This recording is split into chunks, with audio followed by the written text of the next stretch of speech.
I want to be very clear. The economic policies should not make us forget or disrupt a third priority, the strengthening of national unity. At present, we bear witness of the existence of not only a dual economy, that is, of thriving sectors and other ones that have fallen behind, but as a result of such, there is also a fragmented society at both socioeconomic and regional levels between the North and the South. In order to decrease such deficiencies, the role of the government is essential. The state must be the great promoter and regulator of the efficient operation of the markets. In summary, the facilitator of our development processes. Rich and developed zones with high standards of living coexisting with depressed regions in extreme poverty with a worrying marginalization is no longer acceptable, because this scenario generates distrust, ungovernability, and delinquency. The objective is that the development and strengthening of markets may spread all over the national territory by creating opportunities for everyone. In other words, we must be able to build and boost a policy of comprehensive development on the territory, where the investment in infrastructure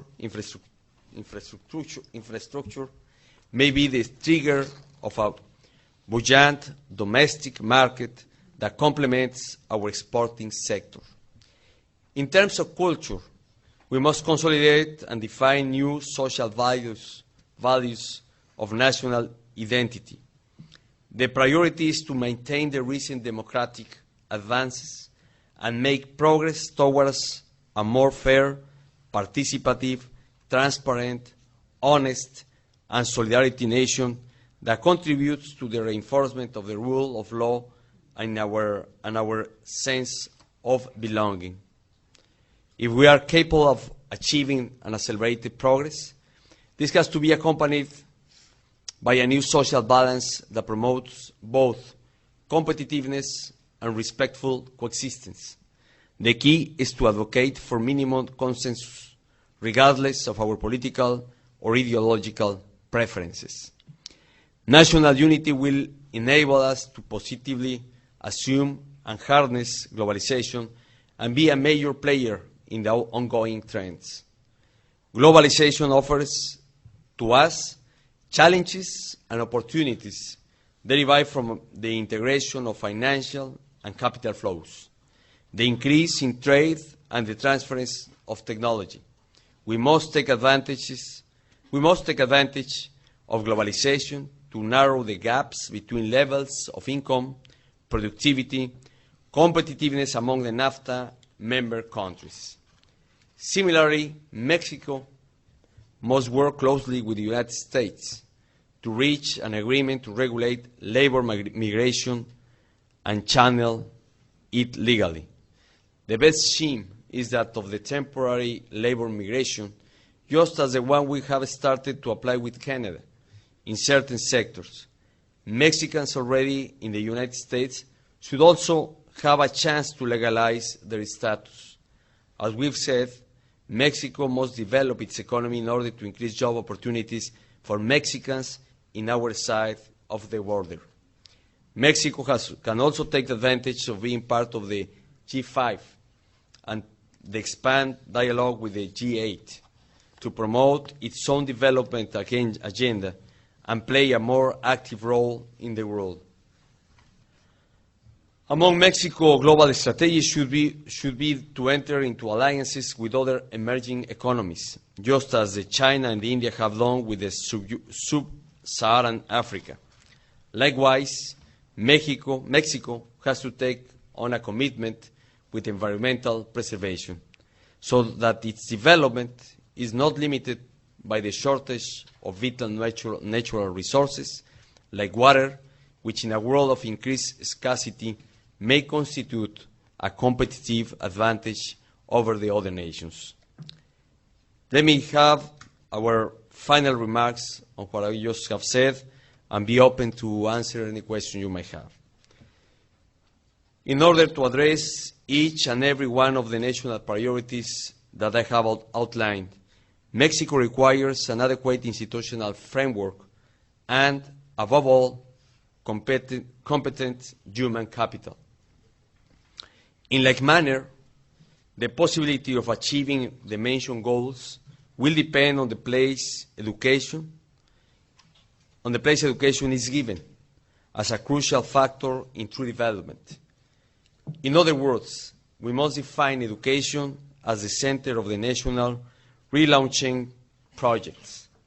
We have to assume that the technological revolution will continue to transform our daily lives in a more radical manner than the whole of the technological innovation of the past. Nowadays, technology does not only mean machines and high-tech gadgets, but innovative processes and ideas. It means added value, national wealth, and improved living standards.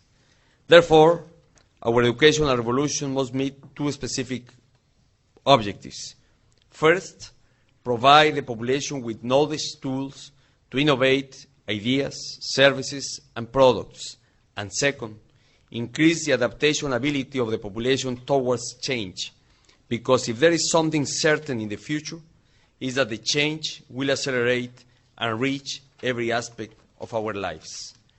We are aware that globalization will continue creating unprecedented opportunities and challenges. The best way of approaching them is through our domestic strength. No one else will do for us what we have to do in our. No one else will do for us what we have to do in order to strengthen and modernize Mexico. Hence, the importance of this prospective overview to timely anticipate changes that will force us to modify our traditional way of doing things, to design, as from now on, strategic public policies that exceed short-term views and everyday decisions. And I'm sure that this prospective overview, the contribution and remarks of the members of the Bureau of Future Society will be very enriching. This is very, I don't know if brief, but at least brief introduction of our point of view, what is happening with the emerging economies all over the world, and what is the special situation of Mexico, what are the conditions we have, and the challenges we have for our country. And something I would like to remark is the great challenge we have in Mexico, and I think in the whole Latin America, in order to contrast poverty and to make more equilibrated, how would you say, sociedad igualitaria? Where there's more equality in society. More equality in society. You understood it well.